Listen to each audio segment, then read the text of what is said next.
আসসালামু আলাইকুম, সবাইকে চলে এলাম আরেকটি নতুন ভিডিও নিয়ে।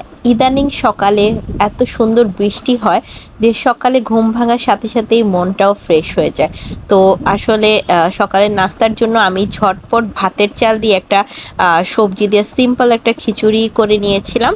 কারণ সকালবেলা যদি বৃষ্টি হয় তাহলে শরীরটা খুব মানে আলসেমি ভাব থাকে। তো আমি এখানে আগেই ভাতের চাল দিয়ে দিলাম 1 কাপের মতো, আর দিয়ে দিলাম হাফ কাপের মতো মসুরির ডাল।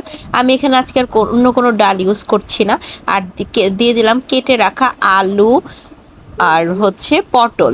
আর এখানে একটু কাঁকরোলও ছিল, সেটাও দিয়ে দিচ্ছি। আসলে ফ্রিজে যে সবজিগুলো ছিল আমি সবই দিয়ে দিয়েছি। আর দিয়ে দিলাম আদা রসুন পেস্ট, হলুদের গুঁড়ো, মরিচের গুঁড়ো, ধনে গুঁড়ো, জিরের গুঁড়ো, পেঁয়াজ কুচি, লবণ, আর হচ্ছে সামান্য এলাচ। এলাচও আমি একদম কমই দিয়েছি, জাস্ট 2টো এলাচ আমি মুখটা ফেরেই দিয়ে দিয়েছি। আর দিয়ে দিলাম সয়াবিন তেল। আমি অন্য সময়ে যদি খিচুড়ি রান্না করতাম আমি সরিষার তেলই দিতাম, তো আজকে যেহেতু একদম সিম্পল। আর এখানে একটু স্বাদ বাড়ানোর জন্য একটা ম্যাজিক মশলাও আমি দিয়ে দিলাম। দিয়ে আমি এখন সব কিছু হাতে মেখে নিচ্ছি।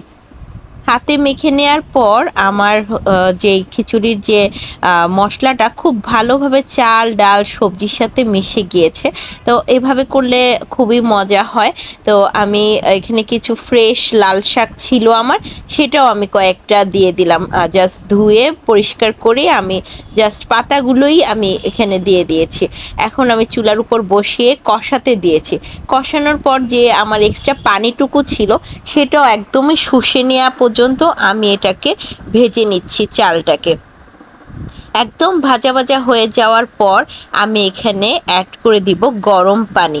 আপনারা চাইলে এখানে ঠান্ডা পানিও দিতে পারেন, তো আমি এখানে গরম পানিই দিলাম, যেহেতু আমার খিচুড়িটা একটু তাড়াতাড়ি হয়ে গেলে ভালো হয়। আর কষানোতেও কিন্তু হাফ সিদ্ধ হয়ে গিয়েছে আমার। তো আমি এখন পানিটা অ্যাড করে দিয়ে আমি এটাকে একদম ভালো করে চাল ডাল সবজিকে একদম 100% সিদ্ধ হওয়ার জন্যে অপেক্ষা করব। আর এখানে আমি কয়টা কাঁচামরিচও অ্যাড করে দিয়েছি। কাঁচামরিচের ফ্লেভারটা আসলে খিচুড়ি পোলাও বিরিয়ানি এগুলোর মধ্যে আমার খুবই ভালো লাগে যখন টিপে টিপে খাওয়া হয়। তো আমার এখানে দেখতেই পাচ্ছেন যে হালকা পানি এখনো আছে, তো আমি এখানে দমে বসিয়ে দিচ্ছি। আর এই যে এখানে আমার 100% ডান খিচুড়ি। তো ধন্যবাদ সবাইকে, আসসালামু আলাইকুম।